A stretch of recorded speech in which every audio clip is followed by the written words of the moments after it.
the fact that Django existed and was the guitarist that he was, but that people honor who he was as a musician in a way that they play using the type of feel and vocabulary and instrumentation that Django made famous. Constantly looking for new things and new music. There's so much to learn at that age. Storytelling, 100%. If rubber bands were all I had to play, I'd still be playing rubber bands, you know? So let me figure that out. That's a good question. Maybe. Yeah. Very cool. Good answer. No right answer. Ooh, Bix. No right answer. Bix. No right answer. No right answer. Bix. No right answer. Keep going.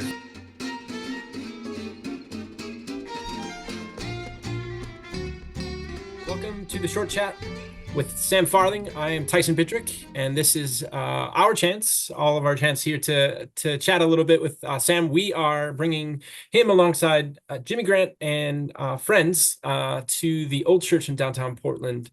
It'll be Tuesday, October 8th.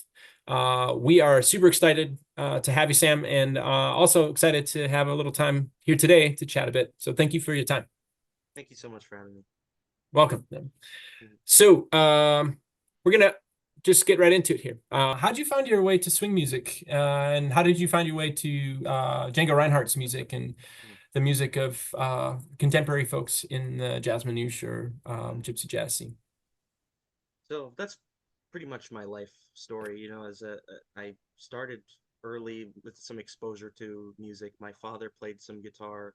My brother played a little bit of music in school, and there was always music around in some way or another. So I started taking classical lessons at about 10 years old. So I got really in deep with that, learning technique and stuff. I didn't quite pick up the how to read music or any of the theory behind anything, but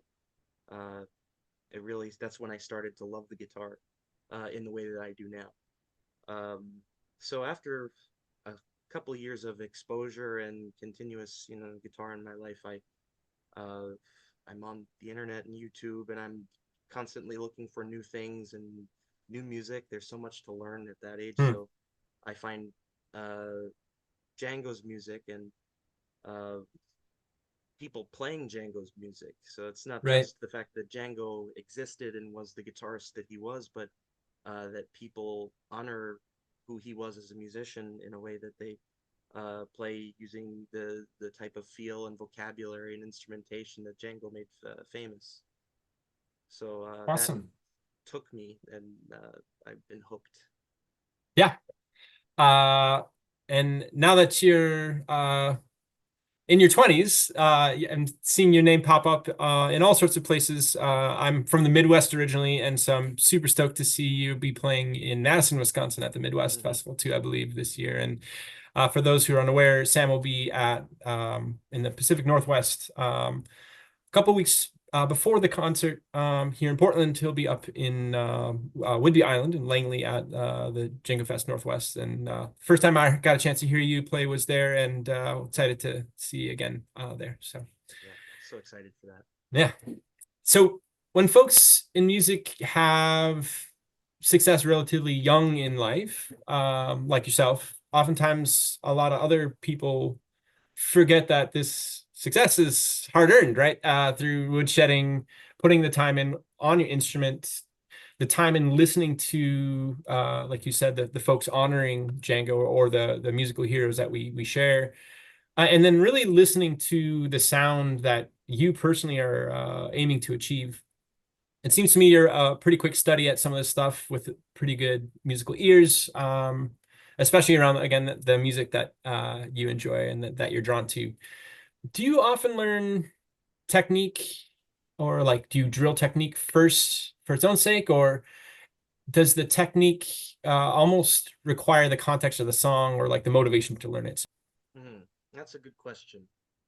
I guess it happens kind of both ways if I'm practicing. I'm consistently trying to push myself to learn, even if I don't quite feel like learning or anything, but I really strive to continue just like figuring out new things that I like to hear.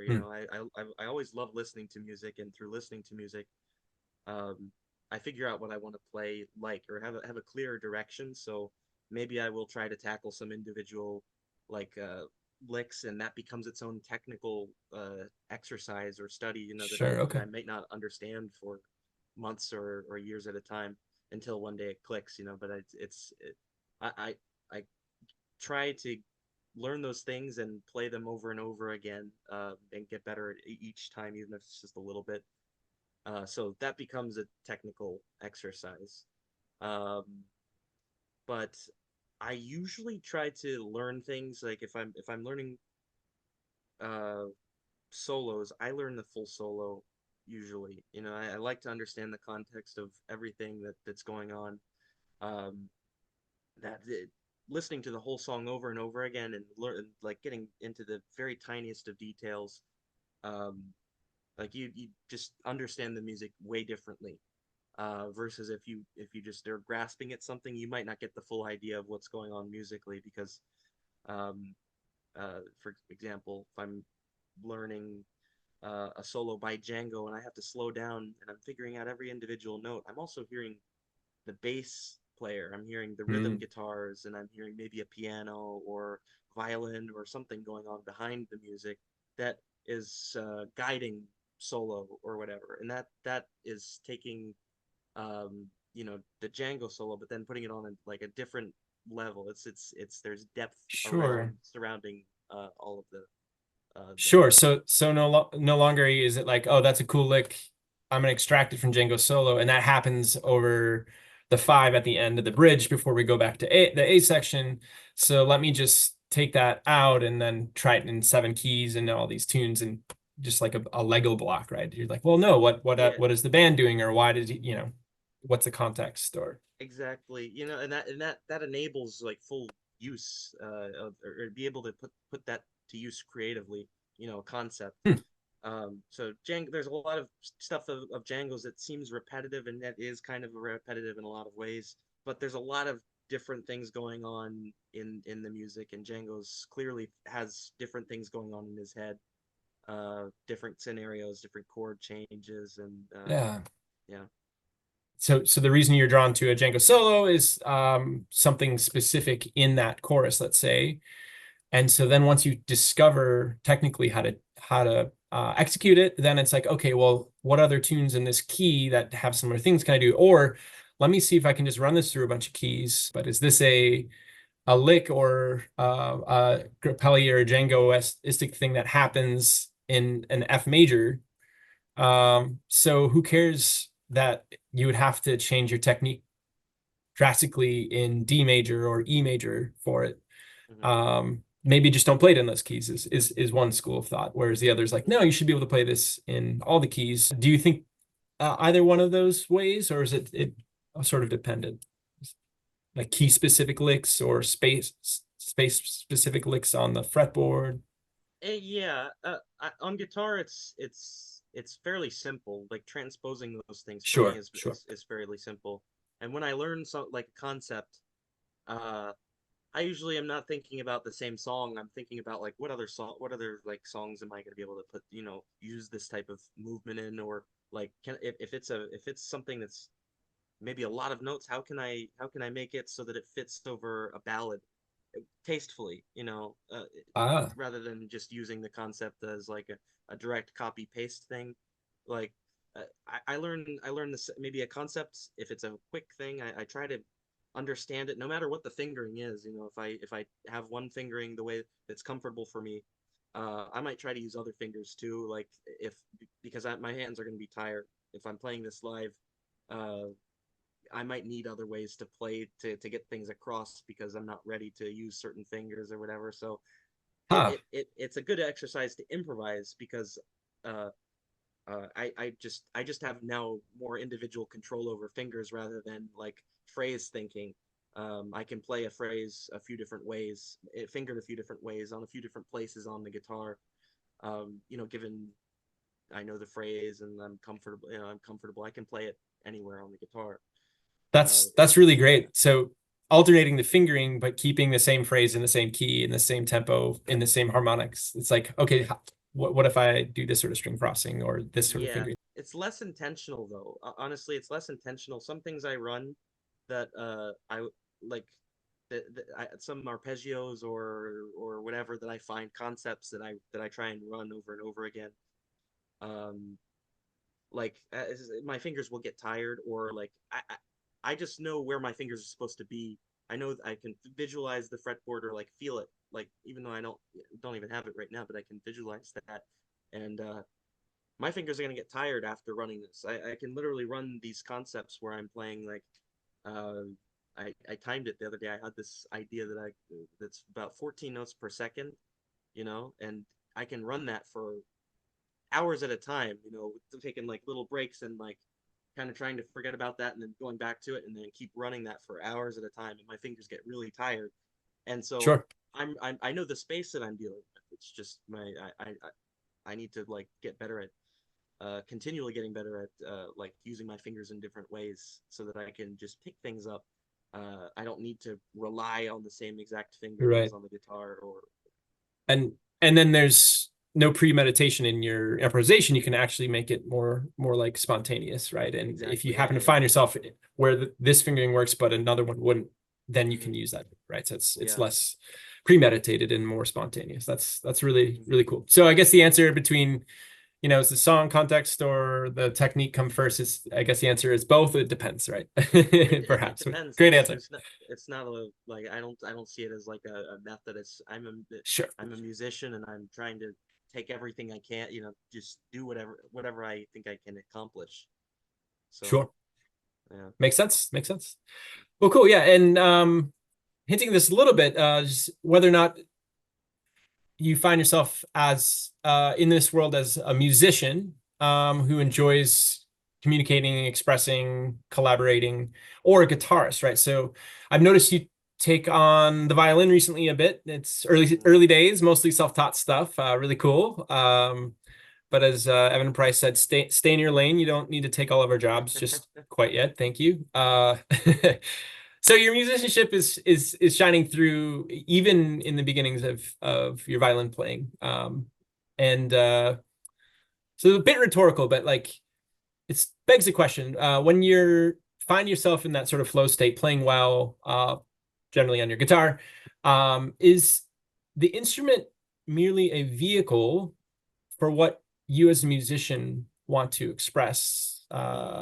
Is it a vehicle for musical ideas, a vehicle for the rhythm, the movement, the motion, as you called it, be it harmonic or melodic, or is the way that you collaborate or the way that you're communicating specifically a guitaristic thing, right? So are you a musician that's using the guitar as a vehicle to express, or are you a guitarist whose musical ideas are quintessentially guitaristic? Yeah. This is rhetorical. Yes, of course. I speak in music. My mother tongue is guitar, but I think of music as it's just communication. At the end of the day, we're like getting ideas across in if whatever instrument it was. If rubber bands were all I had to play, I'd still be playing rubber bands, like plucking rubber bands because That's music is so important, like just important to my soul that I couldn't pick like one instrument that I want to do. I love the guitar. Guitar has a lot of capabilities. You can play it in so many different contexts, but I picked up the violin for I guess the main reason is because I love melodies and I want to play melodies, and mm, the violin to me is just a pure melody instrument. Uh, it would not only be a challenge musically, like very big challenge. It's insanely like tricky to try and finesse the violin to do something that you want it to do. But sure. it broadening my horizons as a musician, because I think in violin already. Like I think in violin, I think in bass, or I think in music. I don't think about just what the guitar is doing. What the guitar is doing is only in context of the other instruments or whatever, like whatever's going on. Like Very cool. if it's a jam session or a stage performance or like arranging and stuff, I think in music and not just the guitar. But so, uh, Very cool. yeah. Very cool. Yeah. And so, yeah, had you been given a set of rubber bands at the age of 10 to study classical music, maybe. Yeah. Very cool. Good answer. Nice. So those are some pretty heady questions. So let's lighten it up a little bit here. For the last bit here is some quick hits rounds. Okay. I asked similar questions to the other two special guests, which again, Jimmy Grant and a Swiss-French violinist to be named. Very excited about their being there as well. So, Mhm. first question: beverages, coffee, tea, neither. I think tea, but it's not so much important to me. Which one? Sure, cool. Swing band, I should say, American swing bands, era bands. Count Basie's band or Duke Ellington's band? Hmm, Ellington. Hmm. Superhero, superpower. Would you rather have the ability to fly or invisibility? Fly. I think fly. Flying feels more honest than invisibility. Yeah, similar answers elsewhere. So, musical superpower, unending musical storytelling, or unending improv licks or improv ideas. Storytelling, 100%, Very cool. all the way. So then the last one, this is going to be sort of like a winner stays. I'll give you two names. Arbitrarily today, you're going to pick one, and then I'll feed you a new name, and we'll keep going here. I think I got, I don't know, something like 13, 14. We'll see if we get through them all. So the category today is horn heroes. We'll stay away from guitar since, again, you're a musician that happens to play guitar. We can go elsewhere. Yeah. Horn heroes to start here. And if some of these names are weird deep cuts that I like, just pretend to know them, and don't pick them. Bix Beiderbecke, Sidney Bechet. Ooh, Bix. Nice. Beiderbecke, Ben Webster. Beiderbecke. Beiderbecke or Roy Hargrove. Very different. Beiderbecke. Beiderbecke, Gary Mulligan, Jerry Mulligan, however you say his name. Beiderbecke. Nice. Beiderbecke or Fats Navarro. Another trumpet Beiderbecke. sensation. Beiderbecke or Sonny Rollins. Beiderbecke. Beiderbecke or Louis Armstrong. Armstrong. Armstrong or Coleman Hawkins. Coleman Hawkins. Coleman Hawkins or Dizzy Gillespie. Coleman Hawkins. Hawkins or Paul Desmond. Coleman Hawkins. Coleman Hawkins or Wynton Marsalis. Coleman Hawkins. This is so unfair, I know. Coleman Hawkins or Lester Young. Oh man.